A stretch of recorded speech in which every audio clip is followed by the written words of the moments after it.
Since the turn of the second millennium, away wins have been few and far between for the Cranes. Going into the 2012 AFCON qualification campaign, the Cranes had last won on their travels in July of 2000. Hassan Mubiru and Majid Musisi's goals secured a 2-1 win away to Malawi in a 2002 AFCON preliminary qualifier. The Cranes had comfortably won the first leg 3-1.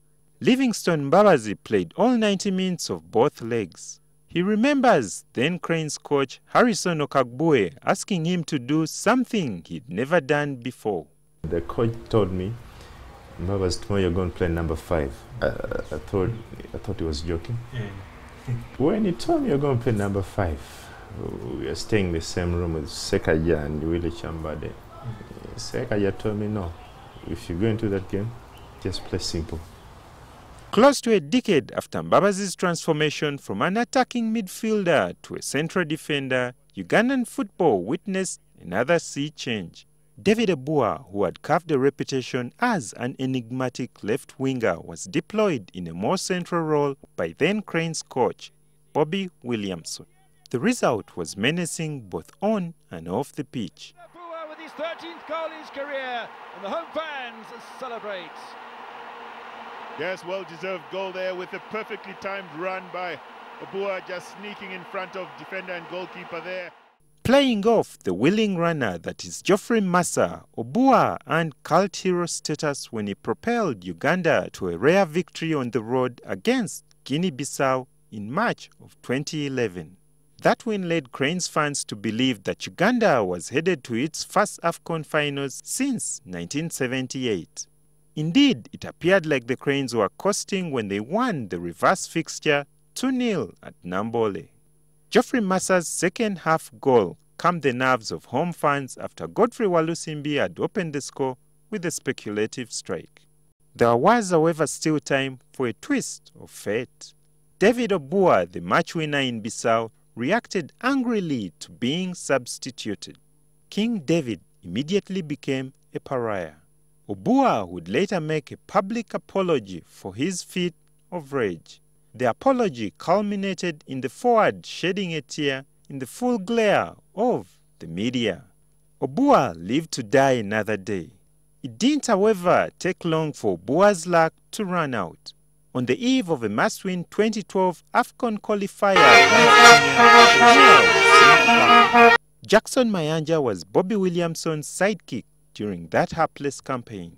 Speaking publicly about the event for the first time, Mayanja says so many myths have been propagated. Myth 1 is that Obua wanted to confront President Museveni about his government shunning the Cranes. So many rumors were coming out saying Mulindwa chased that boy. Mulindwa never chased David Obua because they were saying that when the president came to the bus, he told David Obua that don't ask the president anything concerning money. That Obua said, I'm going to ask him for money. I'm going to ask the president. Obua doesn't have that indiscipline. The second myth is that Obua would have featured in the match against Kenya had he not been expelled. That last day, we went with him just at the other side of the goalpost. Maybe if those journalists can still bring back those clips when we are training that day against they would have captured me trying to give the ball for Obua. And Obua told me, just give me a short ball, he passes back so that he can feel.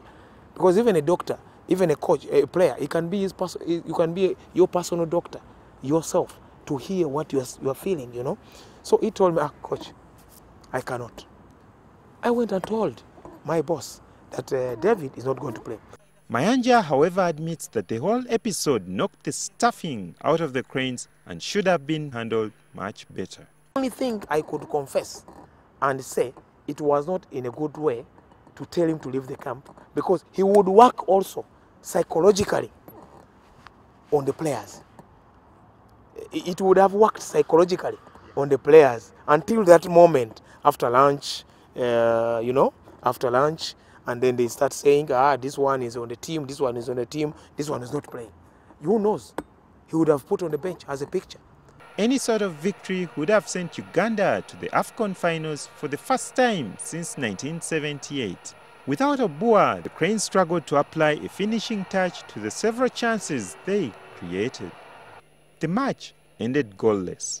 There were wells of tears, not least from Ibrahim Sekaja, who announced his retirement from the Cranes days after the match. It was a heart-rending end to a campaign that promised so much yet delivered little. In the final part of So Close Yet So Far, we will explore how a penalty hoodoo stopped Uganda from qualifying for the 2013 AFCON finals. Robert Madoy, NTV Sport.